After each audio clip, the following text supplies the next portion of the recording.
It's a goal. Who got the assist? Who got the assist?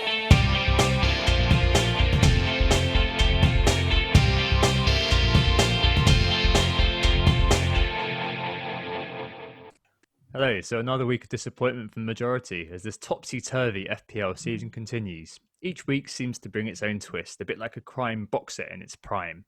Though, unlike those, I suspect some of the audience is now hoping for a semblance of easy predictability to descend upon events. Recording on Monday night after the Spurs game, which has just about helped us all, so forgive any hot takes thanks for that. But let's get going. Nick, beard trimmed from woodsman to urban cosmopolite. You alright? Hey Tom, yeah, I'm not too bad, thanks. Yeah, I'm nearly clean shaven. I'm refreshed. I'm ready for a fresh start after what has been a dreadful 2020 and a bad and very boring game week. But bring back the goals. Where have they all gone? We are Who Got the Assist.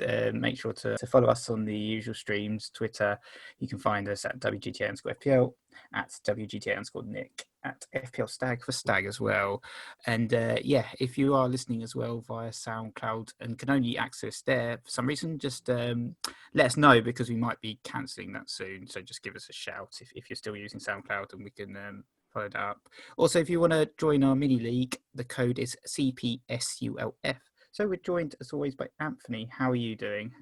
Terrible. That was a bad FPL week. I'm drinking a mug of tea here, and I'll be honest, I really wish there was something harder in it. Like, this was a tough one. But anyway, enough of that. Moving on to the actual pod itself and the agenda for today. So, off the back of last week's discussion on the supporting cast, many of them actually came through this weekend when the premiums were pretty quiet, aside from Son and Kane. So it just wasn't really the ones that we happen to own. So anyway, this week's topic is moving away from that, and it's actually looking at over-management and should we just zombie our teams? And then, of course, later on the podcast, we'll be looking at the real reasons you're here, correspondence, as well as the listeners' Q&A. But first, before anything else, game week reviews and market forces. Yeah, let's get this out of the way. And Anthony, do you want to get your tale of woe out of the way so we can swiftly skate on? Can FPL violate fundamental human rights, Tom? That's my first question. You're the guy who's trained to be a solicitor, not me. I've started to wonder, and I might look into it, because all of my players returned appearance points. Very few of them actually returned much more. Martinez, he got 3 points. That's notable, really, in my side. I had Chilwell, who got a clean sheet. Mane, 2 assists. Salah, captain, 4 points there for total. And Kane's assist was probably more damage than it was worth for me. So I guess you could really say I was the victim of a double robbery on Saturday in that Mane with 2 attacking returns, no bonus points. Chilwell, one of the few players who was actually trying to do something in that United-Chelsea match. Got a clean sheet in fairness to him. But he was on 2 BAPs in injury time and got no BAPs. And then twice I considered going to hospital because of gut-wrenching. 2 late clean sheet wipeouts. Mitchell, Semedo, and in the context of Saiss being subbed, that was particularly annoying. And Son's goal, of course, I don't have Son in my team because I played like 7,000 D chess with my wildcard team and didn't put him into it, So his goal and the Kane assist, because I didn't captain him, cost me about 400k. So all in all, 36 points, which of course you'll hear much bigger tales of woe in the FPL community this week. But I'm going to just enjoy my woe. 36 points. Rank fall, not actually a huge one, from the guts of 1 million to 1.7-ish million. Fairly crap, but look, it's over. And because of this congested season, the new game week is coming really soon. It's over being one of the keys, dear me. Nick, how do you do? Any better? Not much better, no. So I actually managed to outscore you by 2 points in the end. I got 38 points. With Son and Kane actually contributing 16 of them, so I was down at 22 points before that Spurs game started, and it was looking like an absolute shambolic game. It's bailed a little bit by those guys, but everyone owns those guys now, so it doesn't have a huge impact in terms of the overall rank. I didn't captain any of them. The rest of the team was utterly awful, and everyone blanked apart from Dallas, who got me 6 points, but yeah, plenty of 1-pointers from the likes of Grealish, Calvert-Lewin and Lamptey. And yes. I benched Dallas as well, actually, didn't I? Did you? 6 points would have been great. Hey, this is my tale of woe now. And Captain Salah was a blank, of course, as well. But who I did bench, of course, I benched 2 clean sheets in Zuma, getting 9 points. He was my highest scoring player. And also Walker Peters got 5 points, of course. Last week, they decided to have a free all all against each other and get 1 point each. But this week, of course, on the bench, they get clean sheets. So that's a bit shambolic. But and there's someone who's kind of on my tail now, isn't there? After sort of a long period of being number one in terms of the WGTA guys. Tom, you had a bit of a decent week, didn't you? Yeah, I did. Obviously, same as you, Captain Salah, and same as you, had 2 clean sheets on the bench in James and Justin. But other than that, I did all right. It's rich for me to be complaining given the tales of woe I've heard, but it felt like one of those weeks that if I got the captain right, I'd have really kind of had a push. But as it was, I ended up 56 minus 4, so 52 net. Similar sorts of blanks to you guys, but in goal I had Alex McCarthy, kept his 3rd clean sheet in 6 games, so 50% clean sheet ratio for Southampton at the moment. Brilliant. What a 4.5 million goalkeeper. Son and Kane, obviously, Ayling with a clean sheet. And up front, Raul Jimenez came through with a random pile drive from the edge of the area, as did my man, Michael Antonio. Might be a 1 week cameo for Antonio, but 8 points from 52 minutes on the pitch. Can't really complain about that. 52, and I'm up to 1.5 million. So I think I'm about 3 points above you, Anthony. But for some reason, that's kind of tantamount to about 400k places. Absolutely crazy at the moment. I was saying just before we came on there, wasn't I, that at the start of the Spurs game, all that had happened was that Mopay and Lamptey of the high-end players had played, and maybe Ryan too, and then Kane and Son had started, and I dropped about 400k places because of that. So we are so bunched up at the moment, like mere appearance points, 2 or 3 points is the difference between 1.5, 1.4k and 1.8, 1.9k. So it's just one of those times at the moment where you have one good week and you'll be away, and it's definitely something that's very frustrating, and it's definitely something that we'll be addressing a little bit during the main topic of this week. But the first thing to talk about is market forces. I've heard a lot of people, Nick, saying, I'm just not looking to make any changes this week because I'm happy with my team. It's just been a bit bad. Probably a sentiment I'd share, actually. But what's the market doing? How's it responding to quite a fallow week? Yeah, I'm the same actually. I look at my team, and even though I had a shocking game week, I'm not really looking to sell anyone on. And yeah, I guess the market is quite quiet compared to sort of some of the rushes we've seen after all the goals that we've seen relatively recently. There's been fewer goals this weekend, but one player who did net a hat trick this weekend, surprisingly, was Patrick Bamford. So he's had over 200,000 purchases so far. And yeah, it's a bit of a weird one with Bamford. Not even the Leeds fans were kind of tooting his horn in the pre-season, were they? They were kind of talking about how, he's more of a championship forward, I guess, and like he looks destined to be the next generation Cameron Jerome, a guy who could get perhaps 20 goals in the championship, but just couldn't deliver in the Premier League. But the Doubters have been proved wrong, haven't they? He's had a really good start.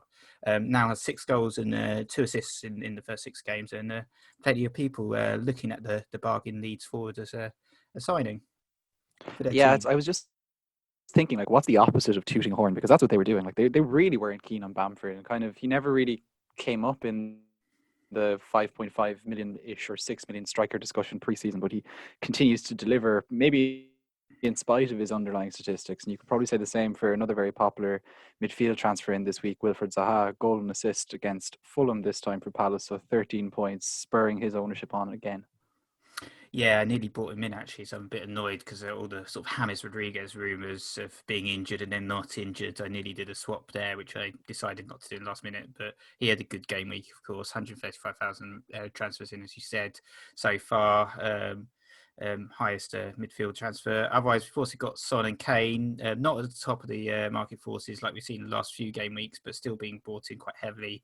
Perhaps their numbers will go up again after the goal and the assist combination this game week. But second in market forces actually is Ben Chilwell.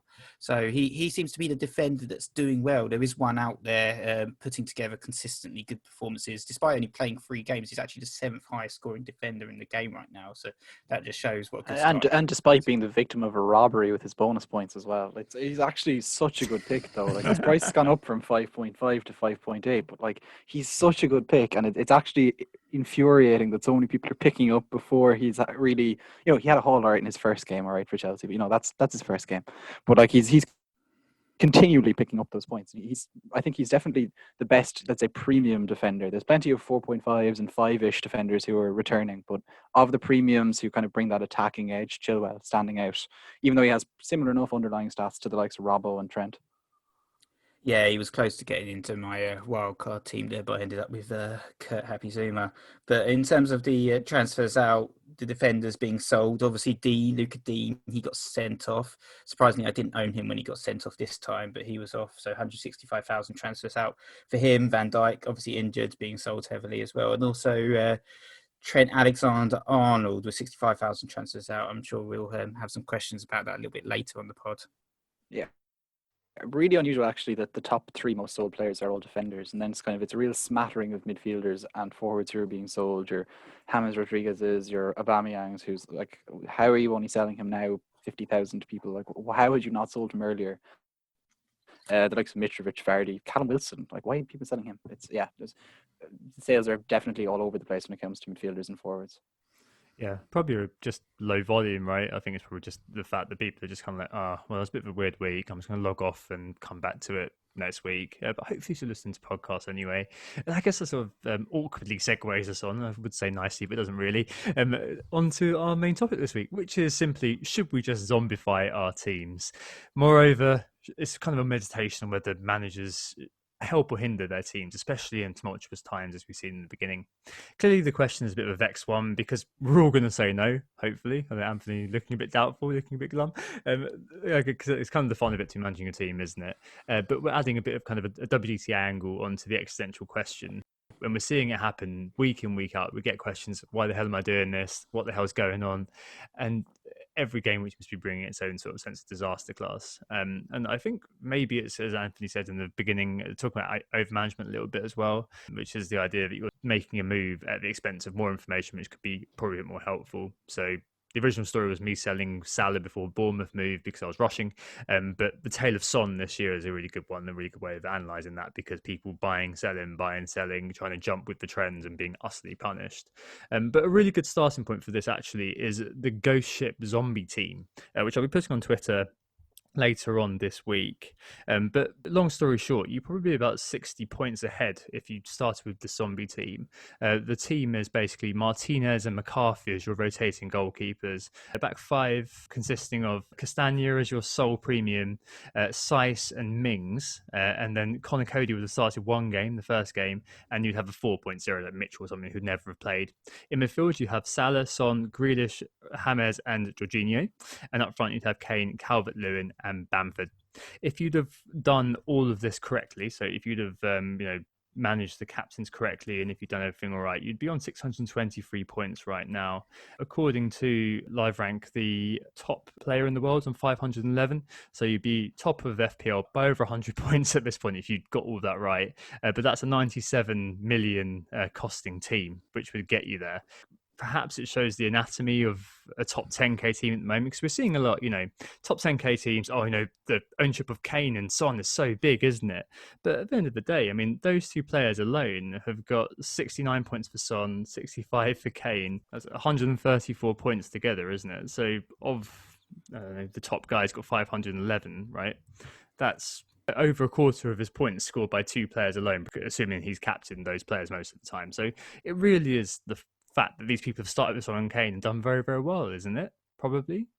Yeah, it is basically it, isn't it? Like, with such a short few weeks having gone this season, like inevitably the top zombie team is going to have pretty much jumped on those guys who hit form early on in the season. And if you were to have tried to put together, the optimal zombie team, any one of us, for example, we would have had to spread our load some bit. That you'd have got, let's say, you might have had Son or Kane, you might have had Salah or Mane, you might have had Aubameyang in there, you might have had Bruno Fernandes in there, but you'd never have just doubled down on one side, because you wouldn't, you'd be just exposing yourself to just complete failure if you picked the wrong side. Like if you'd had, I don't know, Salah, Mane and Trent in your team, which we probably would have done, you wouldn't be doing that well compared to this Spurs-centered team. Yeah, it's worth remembering as well that dreadful game week one that the Spurs guys had as well with Kane and Son, and they both blanked, and because you would have probably got rid of one of them just after that dreadful opening game week and potentially missed out on a lot of these points. Yeah, no, certainly. And I think what is quite useful, though, as a counterpoint is the what if machine. So I don't know if you guys have heard of this. It's just Google fancy football what if machine. It's always hilarious, but basically it shows what the contrast between your game week one team as it would be now, including stuff like, auto subs and what your transfer value would be compared to what you've actually got. And what's really interesting, at least for us in terms of a life affirming sort of way, is that at the moment, at least, my Game Week 1 team, if I just left it, would be worse off than if I was managing it. So for me, I'm 34 points better off through actually managing my team, and I'm £2 million better off in terms of my team value. How do you guys look? 33 points better off at the moment. I think it is quite a large contributing factor is bringing in the likes of Son and Kane, who I've only had for 2 game weeks, but since I brought them in, they played such a key role to my team. And also the fact that in game week 1, I captained Aubameyang, who we were so hyping up, I guess, at the start of the season, weren't we, with him being reclassified as a midfielder, signing a new contract, being Arsenal's talisman, all of that we were talking about. And then it's not really happened to Aubameyang, especially since game week 3. I think he hasn't scored or assisted. His XG's been lower than the likes of Koyate, I saw on Twitter. It's been a bad run for him. So I think that factor alone has been one of the stories of my team, I guess, in terms of actually making changes that have benefited. Get rid of the likes of Werner and Mitrovic as well, that were stinking out my original team for better players like Kane and Calvert-Lewin.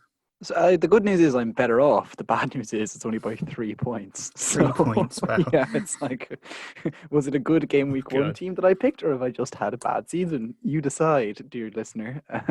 I guess the better story is that I am 2.5 million in team value up, which should, quote unquote, be more useful to me in the latter half of this season, but not a huge difference really between my original side and this side. I'd captain Salah, for example, so it's like I didn't have that Aubameyang problem.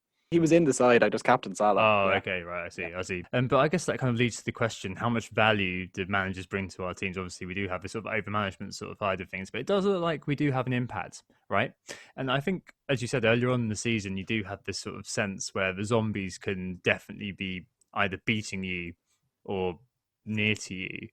But I was hoping that eventually there's a breaking point in seasons when the early template fails and the ghost ship's left behind. Like I remember in seasons past, for example, I think 2018-19, Fraser and Wilson, they were in every single zombie team, weren't they, for a while, and then completely fell away as Bournemouth did. But that's one big performance, wasn't it? I think it was Huddersfield, where they both got double digits, and suddenly you saw these zombies getting like 500k, 1 million rank climbs just because they'd captained Wilson and had Fraser in their team before they went away and left the game. Other ones I can remember is like, Richarlison that year as well. I think he had a huge ownership for the whole season because he scored in game week 1, got a brace in game week 2, and as a result had 30% ownership for basically the course of the year because you had all these people, Phil from accounting, buying him in and then just forgetting about fantasy football, but still having Richarlison in his team. And even this week, I looked at Jamie Vardy, who'd been injured for a couple of weeks, and I was just like, well, okay, but that goal's not going to hurt me. 90% owned. So there's definitely an element of this, but I mean, you guys are fairly sure as well that the template will break down and things are going to improve, right, Anthony? Things will improve for you, yeah? Surely it will improve. Just as you say, it is the template does tend to break down. You do tend to get ahead of it. Everything tends to straighten itself out. Like even these Spurs performances, you could argue that them beating Burnley today at 1-0 was they pretty much delivered the same performance that they delivered against Everton in game week 1. Just the score happened to, basically the complete opposite of it, a 1-0 win for them. And so, over the course of the season, they might be found out. The Liverpool, for example, they're not posting particularly good numbers so far, but you would expect them to start picking up as time goes on. Can Man United continue to live off penalties? Probably, because that's what they always do. So maybe they'll, not be bottom half soon. So yeah, I think it will improve slowly, Tom. Those are some really interesting examples there, Tom. And you've obviously had Timu Pukki as the classic example from last year. It was in all of those ghost ships, and then obviously eventually we caught up with some of those ghost ships that had him because I think he only scored once or twice in the last 20 or so game weeks of the season. His form absolutely disappeared. But it has been a little bit of a strange season so far, hasn't it? We've had so many strange results, like Leicester winning 5-2 at City, or West Ham 4-0 at Wolves, Villa obviously at Liverpool. It's been so manic. It's been hard to kind of predict, but we've seen certain teams like Everton do so really, really well, and Aston Villa, of course, as well. And this game week perhaps might be the start of a return to form. Who knows? But we will, unfortunately, the likes of us, we're all doubled up now in these teams, doubled up in Everton, doubled up in Aston Villa. So maybe we'll catch up with some of those zombies once Everton and Aston Villa drop out of form, and we sell their assets as well, of course. But who knows what's going to happen? I guess it is fascinating, isn't it? There's us all the way down the rabbit hole, like engaged managers, part of the community, part of obviously doing the podcast. And we're kind of each week we're going, oh God, this is a disaster. Oh no, this is not quite worked out for me. But I'm sure there's loads of people out there who had Kane and Son from the beginning because they're both fairly well known players and Son's a decent price, Kane's the England captain. And they're just like, what are you talking about? What do you mean bad season? It's a great season. I've never had to start like it because I've had those two players in. It's just maybe it is kind of just the intense focus of what happens when you're in the community compared to being outside. Because I'm sure there are loads of people out there who are just like, oh, they're fantastic season. Don't know what you're talking about. But hey, there you go.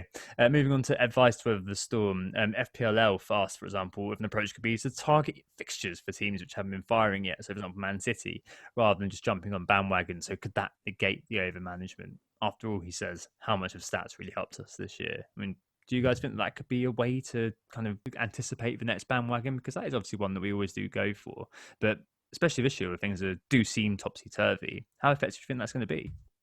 I wouldn't target teams that lack form but have the fixtures. To be honest, I think form is integral to making your FPL decisions ultimately. And, it's that kind of strategy personally hasn't worked for me in the past. So it's not one I'm personally planning on adopting. I'm going to stick to my normal play, whether it works for me or not, and look for those form players and try and find that lethal combination of form and fixtures where I can. Yeah, like if I was to have the sort of omnipotence required to do what Elf is suggesting, next Saturday I wouldn't really be targeting Man City versus Sheffield United. I'd probably target the lottery. Like the odds of it kind of coming together at the moment, especially in this season, just seem to be quite low. The Liverpool defense, it's very hard to know. City, they haven't had a demolition job yet, and you kind of expect that to come at some stage. KDB's slow start is part of that. Their underlying numbers are really poor. We'll talk about it later, and it seems to be really hard to target fixtures. So you might as well just stick to the players that are actually doing well for the moment. Keep an eye on the stats, and then as things start to revert towards some sort of a mean, then start acting maybe with a bit more fixture-facing approach. Yeah, certainly. I mean, in this situation, it feels like patience is best. And I certainly felt this week that if I could have gotten a time machine and gone back to Friday and replayed the week somehow, like a quick game on FM for the dirty people to do that, I could have easily ended up with a completely different set of results. I could easily have sent this team out and gotten 80 points this week. It's just so happened.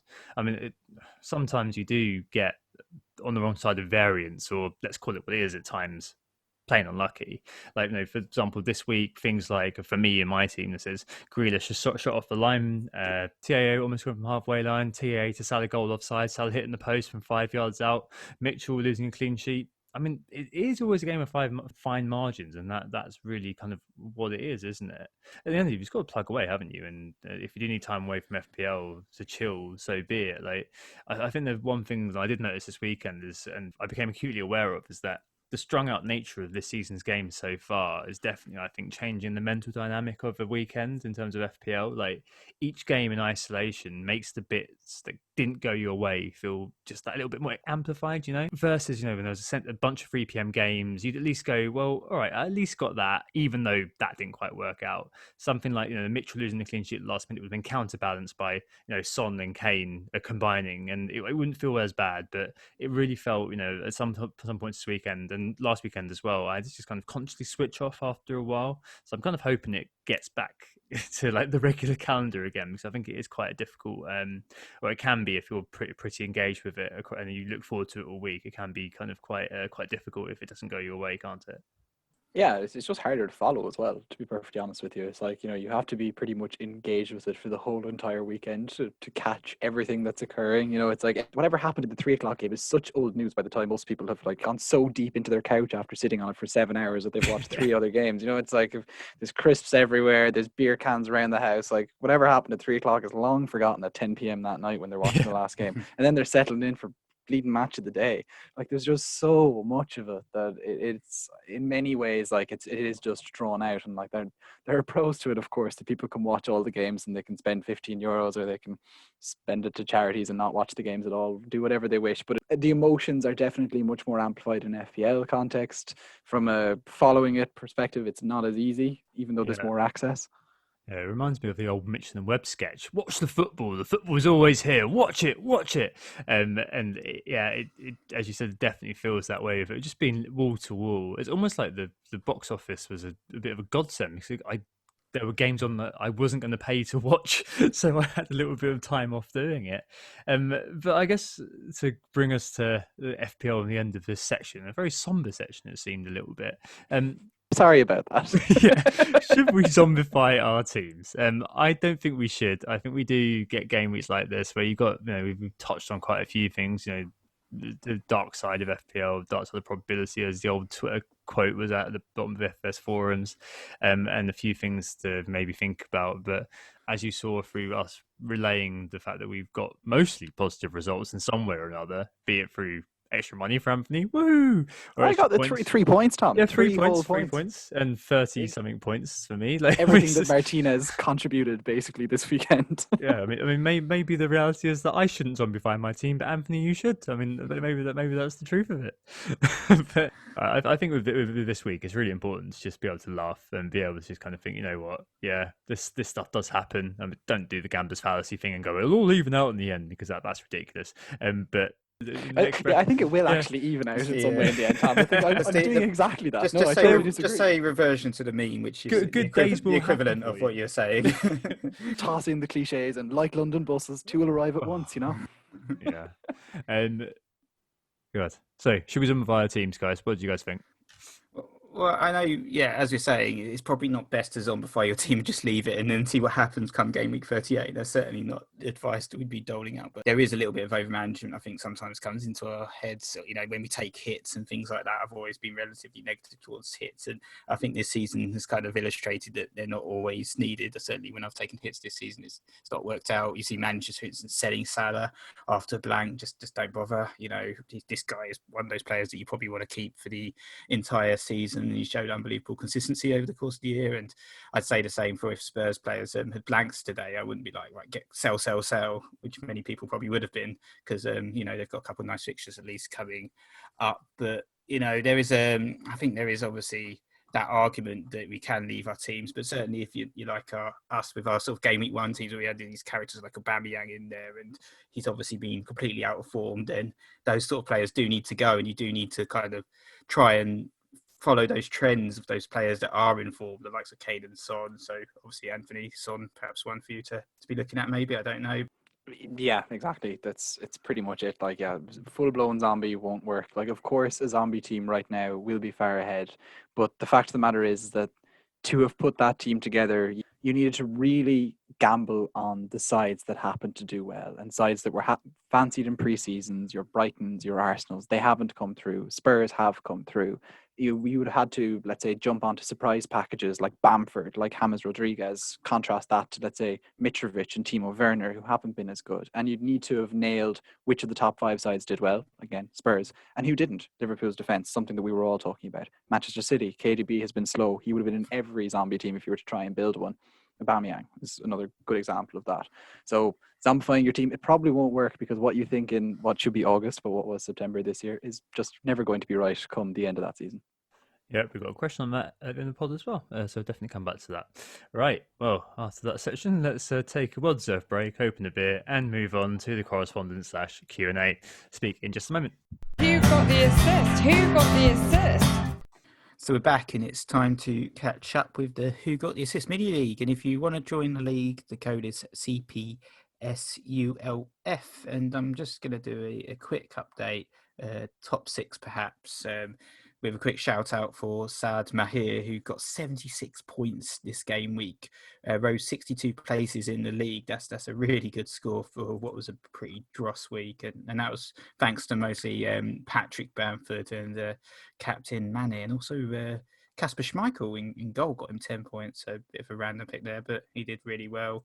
And going up to the top 5, we've got Isma D. Espin. He got 62 points with IDS FT. Ashkara Biral got 56 points. He's in 4th. Zaki Shane dropped 1 place to 3rd with the Zakaria team with only 38 points this game week. 2nd was Mohamed Mohsen with Hunter. 45 points. And now we've got a new number one in the league, and it's Borislav Joksimovic. He got 67 points this game week, so pretty decent score there, thanks to a captain Son and also Zaha and Bamford. So well done, mate. And yeah, no, that's the mini league. Yeah, very well. I'm on 67. That's really nice, actually. I saw Adam Hopcroft somehow managed to squeeze a 71 out somehow, but yeah, 67 is pretty damn decent. Right, let's move on to the correspondence. I believe I've got a role to play this week, but first we've got a meaty question, haven't we, Anthony? Yeah, from the pit of despair that was section 1 of the pod, to a chance to dip our snouts in the trough of happiness that is the correspondence section. It's, of course, the section which is your chance to send in your thoughts, addendums to previous pods, just all questions to whogottheassist@gmail.com for me to read them with a happy voice on, in contrast to most of the pod. Yeah, so this week anyway, Brett Taylor, aka Fantasy Hal, has emailed us in with his email. Hi guys, long-time listener, first-time corresponder. After 6 game weeks, we see data creeping into FPL punditry, including this pod. But other than warnings not to draw large conclusions from small samples, we don't see much contextualizing of this early season data. 99% of mentions of fixture difficulty are forward-looking. But should we be better at weighting data by the quality of opponents played in producing that data that's at our disposal? Furthermore, incidents like early red cards massively skew the data within a match, and having had 4 first-half red cards this season, that means that 8 teams have had their data skewed in such a fashion. Similarly, but slightly more subjectively, one-off games where a specific tactical pattern or individual mismatch produces outlying data should be moderated a bit compared to teams or players who consistently produce. It's not about ignoring certain events completely, because yes, Everton battered a 10-man West Brom, and yes, Son did a madness against Southampton. Those things did happen. But how can we push the envelope of analysis and discourse to better weight the numbers until they start to shake themselves out over a 15 to 20 game week period? Cheers, Brett Taylor at Fantasy Hal on Twitter in Melbourne, Australia, where I presume it's sunnier than Ireland. Well, actually, Melbourne weather is famously interchangeable. So sometimes it is incredibly sunny, sometimes incredibly rainy on the same day. Right. Well, to get into the nuts and bolts of this question, I guess we've kind of mentioned this before, haven't we? In terms of things like the 7-2 for Villa, and last year the 9-0 for Leicester versus Southampton. Year before that, Man City, Watford. So it really is a time-honoured sort of discussion. Even the Liverpool-Watford game, that blank game week a few years ago when Salah went mental, which thoroughly skewed his data as well. Now, I've said in previous pods, Brett, that I think there's still a case of comparing apples with apples to some extent with these games, because each game is fundamentally played in the same conditions from the outset. There's nothing unusual about the games, perhaps except the outcome. So, there's no torrential rainstorm. But equally, I think you're probably right. Like with these things, it is a case of being mindful and using the data on a case-by-case basis. So, for example, I removed Grealish versus Liverpool from his data when I was sizing up whether he was worth buying or not. So it's perhaps what I'd call a qualified yes. And I spoke to somebody else about this, our friend Desperate Seeking News and Alan, and he said that over the course of the entire season, there's a really good point that one result out of 38 is a small part of the sample. But at the time that we were looking at Villa versus Liverpool as part of our sort of analysis of what's going on, only 5 games have been played. You had things like Watkins suddenly appearing on all sorts of radars, including ours, but he scored a hat-trick in one game, and obviously things were really, really different. So to tack on to this, I'm a professional qualified researcher in real life. I do have a real job, folks.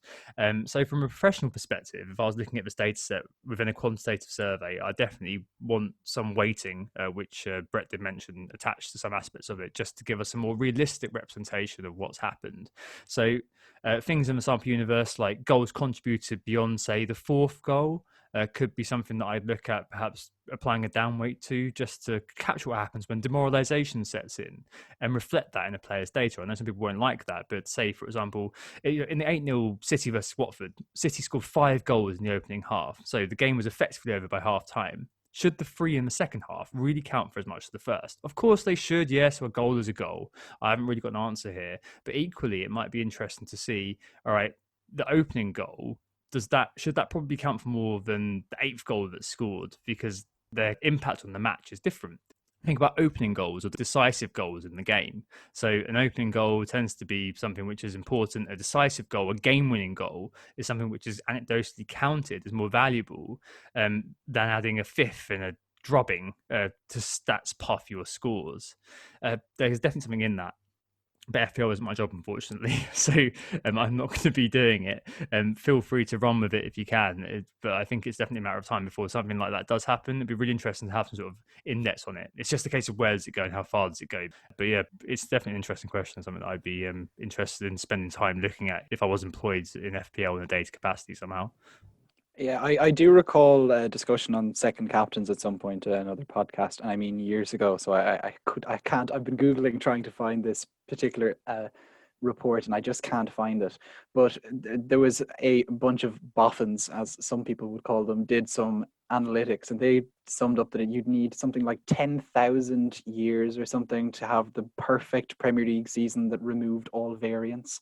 That it would just be, almost impossible to kind of really truly weight things to figure out who is the best team, let's say. And you could almost say that sort of thing kind of feeds into this discussion about weighting performances and trying to allocate values based on conditions and occurrences and how things go as well. So it is very difficult to compare. Like even for us, it's difficult for us to compare how players are doing in the first few games of this season to last season, and then you could break last season in two because you've Project Restart and you've before Project Restart, stadium's full, stadium's not full, and it's like there are just so many different kind of things that lead into it that you just got to do your best with what you've got and have a bit of cop on to be like, okay, Villa probably won't play as well as they did against Liverpool the other day, or a few weeks ago. Likewise, Spurs probably will not get the sort of easy chances against a team like Manchester United again, like they did a few weeks ago. And it's trying to find that middle ground and just kind of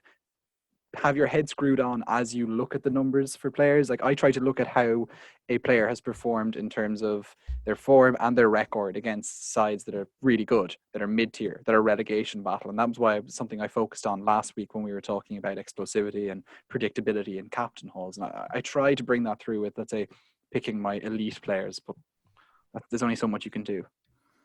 Yeah, exactly. I think there's always a little bit of context to the stats that we look at. Obviously, with red cards, it can really skew the data. And I think it's also worth highlighting that injuries can factor in as well and skew the data. For instance, we know from last season when Spurs had injuries to Kane or Son, Kane and Son even, they were undoubtedly a weaker attacking opponent, as we saw in that period pre-lockdown where they were getting hammered. And I think you could talk about Chelsea as well. Now that they've got a decent goalkeeper with Mendy in goal, you can feel a lot more confident that they're going to keep a clean sheet. Without Mendy, you perhaps want to fill your boots with attackers or opponents that are playing Chelsea. So I don't have time, obviously, as Tom said, I've got a full-time job as well to design like my own algorithm, that sort of thing. I'd love to have that sort of time because I'm a bit of a data nerd to build that sort of thing out and play around. But I think with some of the fixture algorithms you've got like around, I think certainly they can be enhanced compared to what we've got currently. For instance, you might see some of them classifying Sheffield United as a tough fixture, but this is going to be weighted towards Sheffield United from last season where they had Dean Henderson in goal, and they also had a fit Jack O'Connell, who was actually one of their best players last season. I think they're really missing him. And it also, one other thing with Sheffield United needs to be factored in, the defence or the attack when you talk about these fixtures. So when you see your opponent playing Sheffield United, you're going to be like, well, it's good value for a clean sheet for my defenders playing them, but I'm not too confident about my attackers. I don't think it's going to be a 4 or a 5-0 against Sheffield United, is it? So I wouldn't necessarily fancy my chances. And that kind of links in, I guess, with Chelsea right now, because their next 3 fixtures are Burnley, Sheffield United and Newcastle, which is apparently really green fixtures. So you think, oh yeah, fill your boots. But fill your boots with the defenders, not the attackers, because Burnley will sit back and defend, Sheffield United will sit back and defend, Newcastle will sit back and defend. So it's going to be tough times perhaps for Werner and Havertz. But if you're on the likes of Chilwell or Zoom or James, then by all means play them. So that's something certainly that needs to be factored in, I think, to people's approaches. Mm-hmm.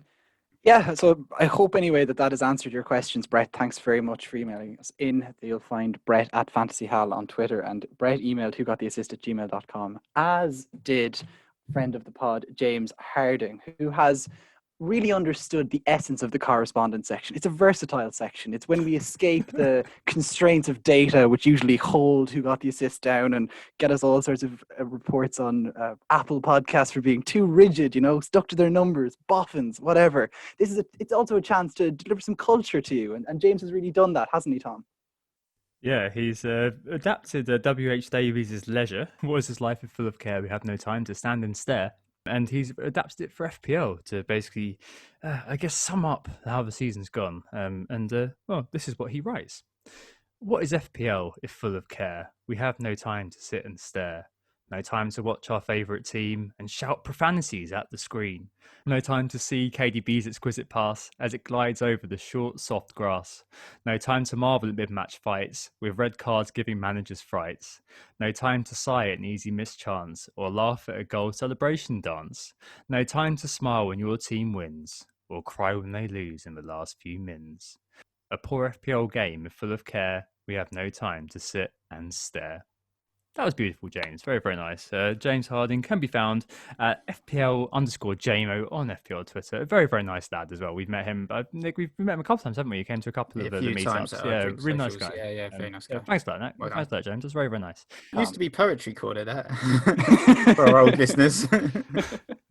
I think your dad wrote one, didn't he, at one point, Nick? He has written one, yeah, for the pod. Oh no! But wait, that was under a pseudonym, wasn't it? Oops. Revealed. Dad Watch had a terrible week, by the way. He benched Bamford and also a couple of clean sheets. So about 25 points on the bench this week. So bad times for him. Poor Ian. Right, let's move on to the Q&A without further ado. And we start off, as was trailed earlier on, with the idea of a Liverpool defence fire sale. So obviously we've seen that Virgil van Dijk is on the sales out column, featuring very highly on that. But Jeremy Lewis asks, is it now finally the time to sell off Liverpool defenders due to a toxic combination of price, lack of cleanies, and no Van Dijk as mentioned? What do you guys reckon? I got rid of all my Liverpool defenders on my wildcard. Didn't want them anymore. Gone. Yeah.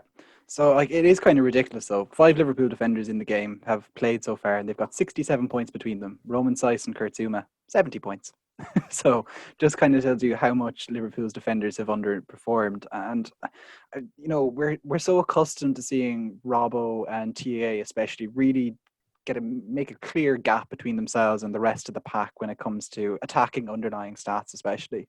And whilst they are doing well in terms of attempts, TA is top with 10, Robbo has 5, but Dallas, Stevens, Maguire, all of 6. So, they're not that different to those guys. In terms of chances created, Chilwell, Cresswell and Digne are quite close to TA and Robbo as well. So they're not creating the value for money that we're used to. And then there is the elephant in the room, the clean sheets.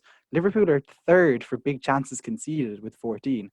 4 of those were against Aston Villa. So in those other 5 games, they averaged 2 big chances conceded per game. And if you were to, telegraph that 2 big chances per game out, you'd have 12. That still makes them the 5th worst in terms of big chances conceded. It's terrible stuff. They have been punished as well for every single error that they've made defensively in terms of Opta stats, and it's come to a goal. That's still only 3 of their goals. They've conceded a rake at times, 14, I think. So just tells you really that they're not doing as well as you'd expect them to. And with an in-form West Ham next, followed by Man City, and then Leicester, where Vardy will inevitably score against them, you're kind of like, what's the point? So I'm not going to be as negative as you are about Liverpool. I have highlighted some positives that can be gleaned. So I think the fullbacks still have lots of attacking potential there. Robertson's top for penalty box touches of all the defenders with 25. Trent's top for goal attempts with 10. And both Trent and Robertson are in the top 4 for chances created so far this season. So plenty of attacking returns still. They are, but are they 0.5 or 1 million or 1.5 million worth it? That's the question really with them, isn't it? Obviously that Aston Villa match was a bit of a strange match, but I don't think they're necessarily going to, without Virgil van Dijk, turn into calamities overnight, and this is going to be a continued theme. As we talked earlier, there's probably going to be a little bit of reversion to the mean back with Liverpool, considering how consistent they were last season. I think also the fact that Alisson's back is going to be very important for Liverpool. He wasn't around for that game. He's got excellent distribution, and I think he adds a lot of calm to the proceedings compared to Adrian, who the defenders always look nervous playing in front of, and they never keep a clean sheet when he's in the team. So I think having Alisson back's an important factor for them. I also say their fixtures aren't too bad in the short term. So I think Robertson, he's doing all right so far. He's, as you said, they're not performing brilliantly, but he's 7th for defenders in terms of points. So I'm not going to be selling him anytime soon. I think if you've got Robertson, I think by all means keep him. If you've got Trent, and as you saw from market force, there's lots of people moving him on. You could potentially find 3 million, just downgrading him to a Dallas type character and investing that in your midfield and attack. And if you did, I wouldn't blame you, but I still think there's plenty of potential for Liverpool defenders at the end of the season to be right up there in terms of top scoring defenders. Oh, absolutely. By the end of the season, I'd agree with that. Like, I'm negative in the super short term, but in the longer term, yeah. I've still got Trent, and I haven't wildcarded, so that's the reason I've still got Trent. If I didn't have Trent, I'd be with you, Anthony. I wouldn't own Liverpool defender at the moment. And I think that what was really instructive was the absence of Liverpool defenders from the Zombino team that I mentioned earlier on. And I think that certainly went against our perceptions, and we'll talk about this in a minute. We've got a question on this, of how the early season would pan out. There was a point, I think, three game weeks ago, when we were like, Trent and Robbo is a really viable way forward, and certainly seems to have been exploded now.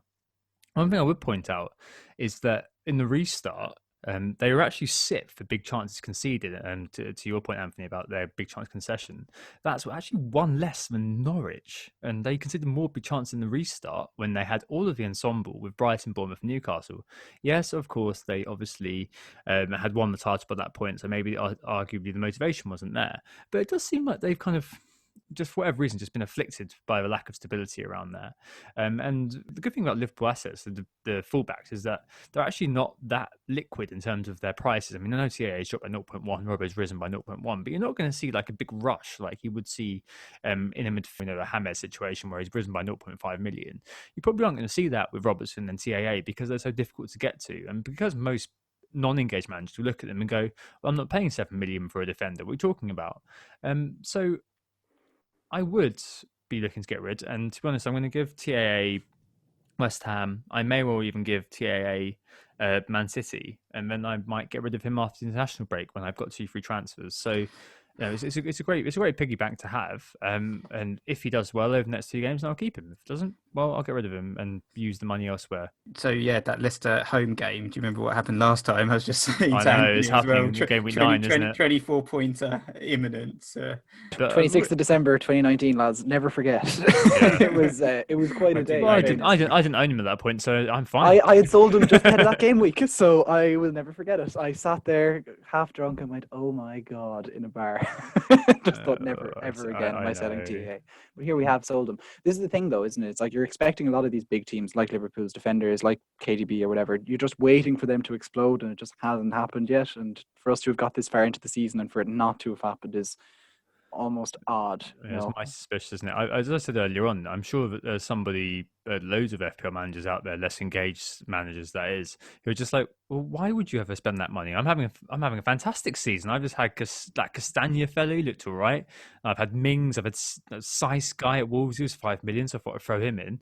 And I've Patrick had a great Bamford season. was really good last season. Yeah, what are you talking about? There you go. At the moment, to answer Jeremy's question, I'd probably say that it's time to sell in the super short term. And you're always going to have this fear of being bitten in the bum by a TAA sale, especially ahead of game week 9 against Leicester. But sometimes it is good to cut the cord. And this leads us very nice on to the next question, which is, how long is too long? So FF Ninja_Ryan asks if we're being stubborn holding on to the likes of TAA and Liverpool defenders. It also cites the likes of Werner and KDB. When do we give up on them? He says. The first sub FPL podcast also asks about Trent, what we're doing. They point out that he's the second highest XA for defenders, unlucky to concede, etc., etc. But with these sort of guys, with this sort of example, when do we cut the cord? Because I remember last year, for example, Vardy, he was on that fantastic goal scoring run. His wife had the baby, and we're all anticipating the Beto celebration. It never happened. He kind of went on a complete dry spell. And there's so many people who held him for so long because they had the value tied up. They had a high ownership. What do we look for? How do we kind of jump off a player? Well, I think with Werner and KDB, it was probably 2 weeks ago, unfortunately, to get on the Spurs guys. But I think ultimately with Trent, as I kind of answered in the last question, the wild card's always a good opportunity to perhaps spread your value elsewhere. But, I think go without Liverpool defence, as we said and highlighted from some previous results, it carries its own risks as well. It's always very hard to call these things, but certainly, as we kind of discussed, you can overmanage your team, but I think you've got to jump on those trends and not completely ignore them. And then, if you've got a player that's drops out of form, I normally give them a couple of weeks or wait for us or one of the tougher fixtures to emerge, and that's always a great opportunity when they're playing like a team like Man City or something, or Liverpool up next, and that's always a good pace to sell.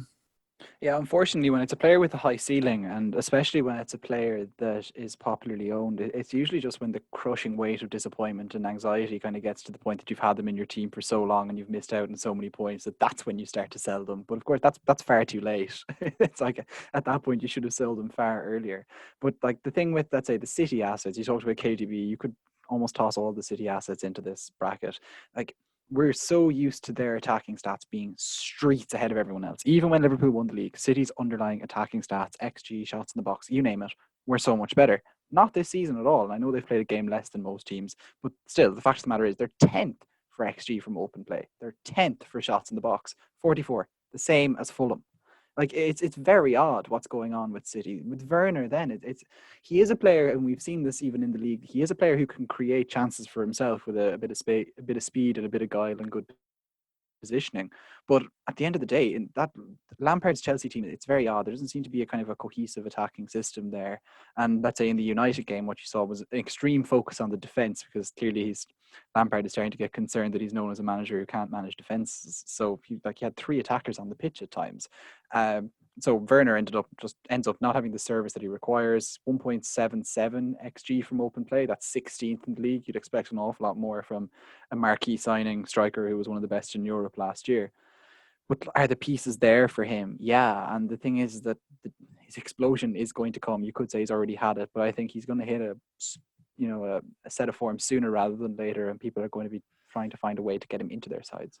With Werner, I mentioned this on with regards to him at the start of the season from playing FPL for a little bit, that he can be incredibly frustrating and incredibly inconsistent in front of goal. Like he Red Bull Leipzig obviously scored a lot of goals, but he had a lot more that he missed, and there was a huge sort of volume of chances that were coming his way, principally supplied by Nkunku, by the way.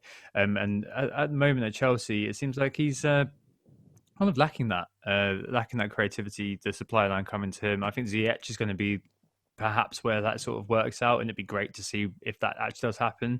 We're in the formative stages of the season, of course, but in terms of Ryan's question, you should have gotten rid of Werner a while ago. KDB, since he got injured, got rid of him. Sometimes there is a case of enforced transfers are the best, because if a player's injured, then you can remove them without any fear, any worry, and it's all okay. It's always a bit riskier if you're removing them because you think that they're kind of not doing very well, but they still could do something, like selling Kai Havertz, for example. And you remember all the stories about selling somebody before they've hit a hat-trick or something like that, and that can often be why people err on the side of caution. With this, I think it's all about the decision-making process, and we speak about this a lot in terms of the outcome bias and not kind of falling prey to thinking, oh, the outcome wasn't great, so I've clearly made a mistake here. And often, if you come to the conviction that a player isn't worth holding on to, like Anthony has with Liverpool defenders, for example, it's worth following that through, I think, just because at the end of the day, like it's your conviction, is what you've seen, is what you've hopefully researched or at least heard and looked into. And I think that's how a lot of the best managers seem to do things, like independently of what the popular sentiment is. Trustworthy teams then. Adam Pritchard at 352 asks, who do we trust? All the big teams are erratic. Everton and Villa knocked off their perch a bit this weekend, with only West Ham, of all people, looking vaguely decent. Derry Cracker also mentions the Palace defence look all right. So are there any kind of trustworthy teams out there? Jimenez is doing all right, isn't he? But Wolves look terrible, for example. Southampton 3 out of 6 clean sheets. Are there any teams that we kind of point out other than West Ham and think, yeah, these are teams worth better? Or does it link into our reversion to the mean sort of thing that we touched on earlier on? Yeah, I think Wolves look quite solid defensively. If you ignore that 4-0 loss against West Ham, they've also got 3 clean sheets, albeit against sides like Sheffield United and Newcastle. So I don't know if it's saying too much there. It has been a very, very weird. Wolves did not keep a clean sheet against Newcastle. Oh, sorry. You're looking at Roman Saiss. Yeah, I'm looking at Roman. Well, they got ones against Fulham and Sheffield United and Leeds. So yeah, getting clean sheets against the likes of Fulham and Sheffield United, I don't think that's necessary too much to be shouting home about, but certainly they've looked pretty good defensively in most of their games. We've seen that Everton have had a really good start, but then they were crap this week against Southampton.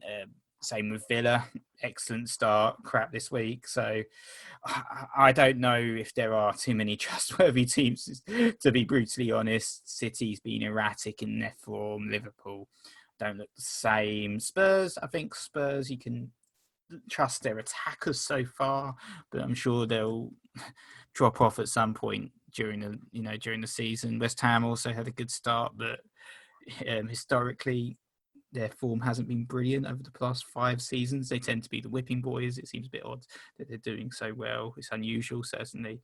I think teams like Chelsea will come good eventually as well with all the attacking talent. I'd also perhaps say that, keep an eye on Manchester United and some of their attackers, but I'm afraid I don't really have a solid answer here for a guaranteed team that I would say you can trust. They're all a bit shaky in their forms. They've all been knocked off their perch a little bit, haven't they? Yeah, what is it? Stalin said, I trust no one, not even myself. And to be honest, I think most Premier League footballers could say that right now, or certainly the managers could about their teams. Like it's so erratic, as Adam said in the question. Like, man, like look at the underlying data.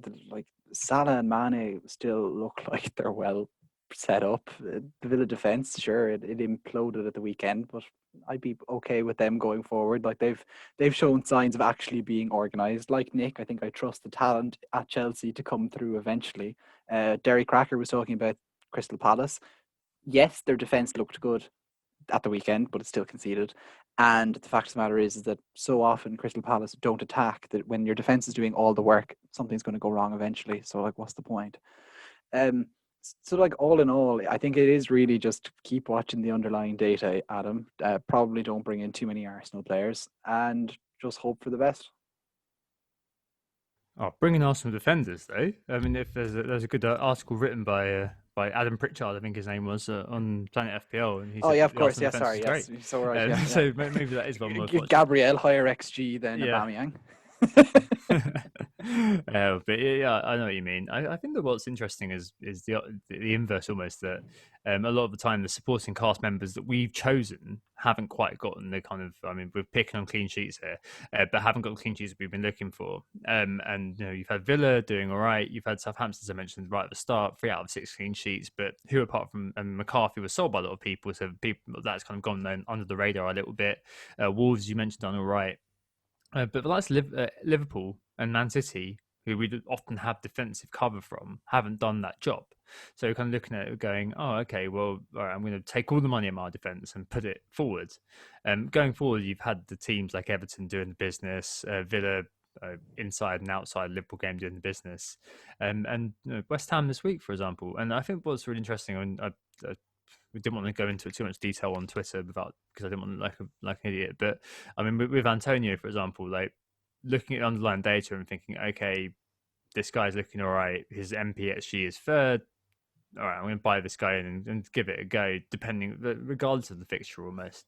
Doing little things like that and going with the data and kind of seeing, I guess, kind of harks back to what Elf was saying a little while ago. But looking at that and kind of thinking, okay, what could happen? Who hasn't quite kind of hit the heights yet, but who could in the future is quite useful. And it's almost like you were saying, Anthony, just keeping an eye on the underlying XG is very useful, because we are hoping, as you said in the first section, that there's going to be reversions of the mean. So we are hoping that these players eventually are going to end up returning for you, despite not having returned yet. And there's some sort of semblance of predictability is going to happen from the data that we're seeing. Yeah, I think at the moment, it's at the start of the season, it's always quite difficult. I don't think this is any of our first rodeos, and we know that it often can be like this. But by kind of game week 12, game week 13, we'd have forgotten all about this. Oh, who can we trust? And it'll be more a case of which premium should I go for to captain this week? The conversation definitely does shift. And it's such unique questions as KDB or Salah. Yeah, or it would probably be Salah or Kane this year, to be fair. But even that could change. I mean, it's just a snapshot in time, isn't it? When we're recording this pod, and it's just a snapshot in time of the uncertainty. You're just a snapshot leading to a calf strain away from everything changing. This is the thing, really. Oh, exactly. We've got Kane's yearly injury to come. Right. Okay. I think that probably does link into Karen Shanoy's question about selling Everton players as well. So we're probably going to. I guess we'd all say. James Rodriguez is a very good player. Yeah. DCL has been doing well so far. I've called him the new postman, and I think he will continue to deliver. And not even the DCL mail comes every single day. Yeah, exactly. It was similar to Jimenez. Like the postman delivers in increasingly ridiculous circumstances. As I said earlier on, deflected shot out of nowhere. This week, going to the edge of a D on a corner for his own team. Like you'd be expecting him to be attacking the penalty spot. No, he pulled out to the edge of the D and unleashed a pile driver out of nowhere. I don't know how long it's going to keep going for, but I'm very happy to continue entertaining the fact that that's going on. All right, and then the final question this week is pre-season post-mortem. We've spoken about this a few times in the pod, but Nick Wright asks, of everything we thought we knew pre-season, what are you now least or most sure of? I don't think we're sure of anything, but I'm now least sure of a few things. Looking back at my Game 1 squad, I'm least sure about the fact I should have had a Man United player on my bench in terms of Martial. I'm least sure that City will be back because obviously I had 2 Kevin De Blancs and then end up selling him. And I'm least sure that Liverpool defence will be essential earlier on. And I think next year, and I say this every year, but I think next year I'm probably going to just go a bit off the wall earlier on. I think I was speaking to a friend of the pod, James Corral, earlier on, and he was saying, next year I'm going to go rogue at the start of the year. And I think it's definitely true. Like we always kind of being kind of moved into this sort of template earlier on in the season, especially pre-game week 1, with all these players everybody seems to own, and obviously we kind of contribute to that because we're going to highlight players who look pretty decent. As over the course of this pod, though, like often it's about just sticking to your own perceptions at the start, because again this year, I think we said this in years past, and Nick can correct me if I'm wrong, but we said this in years past that we're so bunched up when it comes to game week 5 and 6. Everyone's so close together. That's because we all end up with a very, very similar homogenous sort of team. So backing your own perceptions, backing your own ideas is again something I'm going to be trying to do more this year, and maybe that could be linked to the impact of FPL community group thing, but like maybe it is the case of just kind of saying, well, what do I think and what am I most sure of versus what are people telling me they're most sure of, and how important is that to integrate that thinking into my own? Nick, that's about right, isn't it? Like every year we do kind of observe the sort of trend that people do get all bunched up and then we end up kind of relying on one good week to send us away. Yeah, certainly. There's certainly been cases over the past few seasons where we've looked at each other's teams. We've like, hold on, we've basically got 9 or 10 men who are the same, and it might be just 1 or 2 differentials that make the difference week in, week out. And invariably, you can never really get ahead of the curve when you're so kind of templated up compared to everyone else. But I think in answer to Nick's questions, I think like yourself, Tom, sadly, I'm probably less sure of things right now than I was in the pre-season, and I think certainly the form of certain teams has caught me off my guard. The likes of West Ham and Aston Villa, who I was kind of half writing off at the beginning of the season, have done excellently. The fabled top 6 have performed pretty poorly, all things considered. I think it just kind of shows really in terms of my season this so far. So I've had 3 really good game weeks and 3 really, really bad game weeks. And ironically, the 2 of the 3 game weeks that have gone well were the ones where I was looking at my team and actually thinking, oh, these fixtures are pretty crap for my players. I've got tough fixtures for everyone, but it was just weird things that happened, like a Vardy hat-trick against Manchester City that did the business, or the Everton guys doing well against Liverpool, and an Aston Villa clean sheet against Leicester that kind of worked out as those differentials for me, or those differential picks. And I think certainly going for like a player slightly off the grain, slightly off the template like Vardy early on in the season did really well for me in a couple of the game weeks that went well, but then like the weeks that have gone badly, they kind of gone badly for everyone, so it hasn't mattered too much. So I certainly think in that respect, we're all in a little bit in the dark in terms of what happens next, and we're not really sure about much at the moment. I think certainly in that respect, I think going off the grain, as to answer your question, Tom, can be very effective as well. Yeah, the idea of going off the grain is very attractive, but I think, especially as FPL content producers, it's very difficult to escape that groupthink. Like, it would be lovely if you could do some sort of thing with your brain where you could partition a bit of it so that it never interacted with like the world outside. You know, it's like somehow remove to try and do that. I would be interested to see what sort of team I would put together if I just had me watching football, but none of the noise that comes with it. In terms of things that I'm least sure of, it's very defensive, I think. Liverpool's defence, not sure that that's as good as we thought it was, especially in the context of the Van Dijk injury. Sheffield United's defence, similarly, would have been something I was quite bullish about in pre-season. But Aaron Ramsdale, he's definitely not as good as Henderson. But just in general, are they just struggling that bit more? Yeah, they are for sure so far. In terms of things I'm sure of, West Brom and Fulham, they're really, really going to struggle in this Premier League this year. And Mark Rodick or not, Fulham definitely aren't going to stay up. And so that's definitely what I am sure of. And even knowing that, though, targeting them hasn't necessarily been the most fruitful method of selecting captains so far, which I think kind of captures the essence of the madness of this early season. And I think that I guess feeds into what I'm also sure of, which is that it's going to get a tad easier to predict this as time goes on. Well, we said that we've firmly crossed appendages all throughout our bodies. And moving on to captains and transfers, let's move on to the end of the pod. What the bloody hell are we doing next week? Are we mimicking the market and maybe not doing very much, or do we have big things lined up? I mean, Anthony, last week you were saying you couldn't be happy with your team, ecstatic. You know, you were rolling your transfer, but now you've got 2 free transfers. Are you going to be ringing the changes? I wouldn't ring the changes. I think I will do something. So You're going to be texting the changes, WhatsApping the changes. I'll be selecting transfers on the FPL site, the changes. Yeah, no, I think I will make one change. I don't think I'm going to be doing anything too radical. Like, as I said, it's, you know, some sort of Alan Turing, Stephen Hawking type decision that had me decide to not put Son into my side. And coming up against Brighton next, who have the most flatter to deceive XG defensive numbers in the world, that, you know, you'd think that they're an impregnable defense, yet they always find a way to never get a clean sheet. But I actually don't know what I want to do. Like, the fact of the matter is I have Salah and Mane, and I'm quite content to have both of them. Would I captain one of them against this inform West Ham team? Do you know what? I might. I have Kane there as well. He's going to definitely be the most popular captain this week, and I'm tempted not to go with it, in that I think Spurs are really, really struggling against, you know, 2 banks of 5 defenses, and Brighton won't be afraid to do that against Spurs because it's clearly the way to get at them. And with that in mind, I might break from the herd this time and go with either Salah, Mane or Sterling away to Sheffield United. Just City have to explode eventually, and I kind of will stick with that. So it'll be a very boring transfer anyway, whatever that transfer is. Right, fair enough. I'm not sure yet. I've got Reece James and my team still syncing it up. I mean, I don't know whether that 5 at the back that Chelsea did really out against Man United is going to just be exclusively against United. But I'm going to have a Champions League game midweek, which will hopefully give me a heads up as to whether Reece James is going to play or not. I'm hoping that if he's benched, that means he plays against Burnley and vice versa. That might mean the sell there.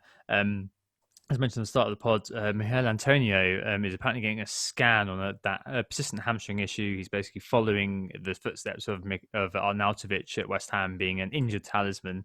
That's probably not a good thing to have in your team. So it may be that 8 points is just a cameo. It's a shame because they've got a really decent run coming up, as we've mentioned a few times on the pod. Like, he's got Fulham, Sheffield United, and Aston Villa from game week 8 to 10. So, I mean, if he's out for 1 week, I may think about the hokey cokey. I don't know, but as it is, I think that I really like to do one move, maybe set myself up for I'm looking forward to. I want to roll my transfer over international break, so that means that I want something this week. Maybe it'll be the likes of, you know, Reece James to Kilman to give me 0.9 million in the bank or something like that going forward. This week for captaincy, I've actually considered it a little bit, and I was considering actually going with Kane. I was considering actually going with Son, not because he scored tonight, but because Brighton's defence in terms of the high line are very, very similar to Southampton. I was just wondering whether we might see a similar sort of Kane-Son link up there. And we saw what happened against Southampton, and where Son basically benefits from getting in behind them. I just wonder whether that might be the case with Brighton too. Brighton aren't quite as Harry Carey as that Southampton team. No, they aren't. But they are perpetual case of all fart no poo, and they're also in the fart, and also a persistent case of a team which doesn't set up to nullify the opponents, but sets up to attack, or at least sets up in a way to win the game rather than in a Burnley way to nullify the game. That's true, right? Yep. So I think that hopefully there'll be a game there. I think everybody's going to captain within that game, and obviously I can see the positives in captaining Kane. He's actually got lower ownership as it stands than Son, so maybe the bigger net advantage is captaining Kane and having the penalties, etc., etc. But no, it feels like potentially one where Son could explode. So maybe I will go with Sonny Boy there. Yeah, not sure yet. I'm sure by Friday things may have completely changed, but yeah, that's what I'm thinking right now. Nick, what about you? So I do have 2 free transfers. As I kind of said at the beginning of the pod, even though my team did terribly, there's not too many changes that I really want to make. I'm generally happy with most of the team. I think it'd probably be Neil Morpay that would leave the team just to get in another forward, though there's not really one that's kind of really luring me in or attracting me. I was considering perhaps getting in Mikel Antonio, but of course, as Tom mentioned, he has a hamstring injury where he's slightly injured, so obviously I won't be getting him in if he's a doubt for the next game, but he's certainly one that I was planning on getting in for game week 8, so I can always perhaps get him in a week early maybe. So if it's not Antonio, I thought maybe even Shea Adams might be someone who can be a stopgap for 1 week maybe, I was thinking about him coming in for Antonio if he was in there, because he's back in confidence, isn't he? So yeah. So I thought maybe Shea Adams could come in for Morpay, and then I'll have 2 free transfers the next week, and maybe Adams can then switch to Antonio for Fulham if he's fit for Fulham. So by all means, you could perhaps do a boomerang thing with Antonio as well, maybe, because I think that would be one move that I would be considering. I think there's nothing else that I really want to make in terms of changes for my team. I'm generally quite happy with it. So that would be the one move I make, unless James Rodriguez also another doubt. Maybe he'd move out. We'll have to see and wait for news. In terms of captaincies, it's going to probably be Mo Salah again. It was the first week I captained him actually this season, and unfortunately he did blank, but I think I'm perhaps going to give him another chance there against West Ham at home. So hopefully that pays off. So thanks everyone for listening. We were Who Got the Assist. If you enjoyed the pod, make sure to hit that subscribe button if you haven't already. Yes, indeed. Thank you. And we'd really appreciate if you could leave us some ratings wherever you listen to this, particularly on iTunes. And the mini league code, if you wish to join the league, is cpsulf. You can send your correspondence to whogottheassist@gmail.com with your thoughts, addendums, or clarifications. Or if you want to pen a poem in response to James Harding this week, or if you want to bring a different verve to the emerging art form that is FPL poetry, we'd appreciate any of it. The guys will be back next week with Wes, aka at FPL Heisenberg on Twitter. But I won't be here because I am in an interminable doom loop of exams this year. Cool. Well, a bit of a somber pod this week. Do stick with us. I promise it won't always be like this, especially because Anthony's off the pod next week. It's like, wow, yeah, it's like correspondence without my stewardship, me not on the pod. It's going to be so happy. Indeed. I'll do my best to squeal with joy in the way that you do. But in the meantime, we hope we assisted you by convincing you not to zombify your FPL team somehow, and speak to you next week. Goodbye. Look. Here we go, Tim. Son Heung-min, what he said. He said to Kane, did you get the assist? 10 years ago, no one talked about assists, but thanks to fantasy football, it's such a huge thing. And here we are, at the vanguard of it. Okay, I'm going to edit. Just it. Bye. Bye. Oh, it's a goal. Who got the assist? Who got the assist?